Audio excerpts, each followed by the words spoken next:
লেবু গাছের কাটিং থেকে চারা করার জন্য আমি এখানে কয়েকটি গ্লাস নিয়ে নিলাম, আর গ্লাসের তলাগুলো একটু ছিদ্র করে নিলাম। এখানে 4টি গ্লাস নিলাম আমি, এগুলাতে আমি মোটা বালি দিয়ে দিব। মোটা বালি আনতেছি, এগুলো হচ্ছে যে মোটা বালি। তো মোটা বালি দিয়ে আমরা যদি কাটিং থেকে চারা করি তাহলে প্রচুর পরিমাণে চারা হবে। তো এখানে আমি এখন মোটা বালি দিয়ে দিব। দেখুন, এখান থেকে আমি আরেকটা ঢাল কেটে নিই।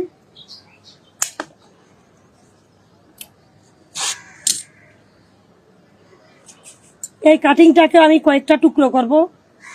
এই কাটিং থেকে আমি লেবুর চারা বসাবো। এখানে আমি কিছু ম্যান সার লাগিয়ে দিয়েছি।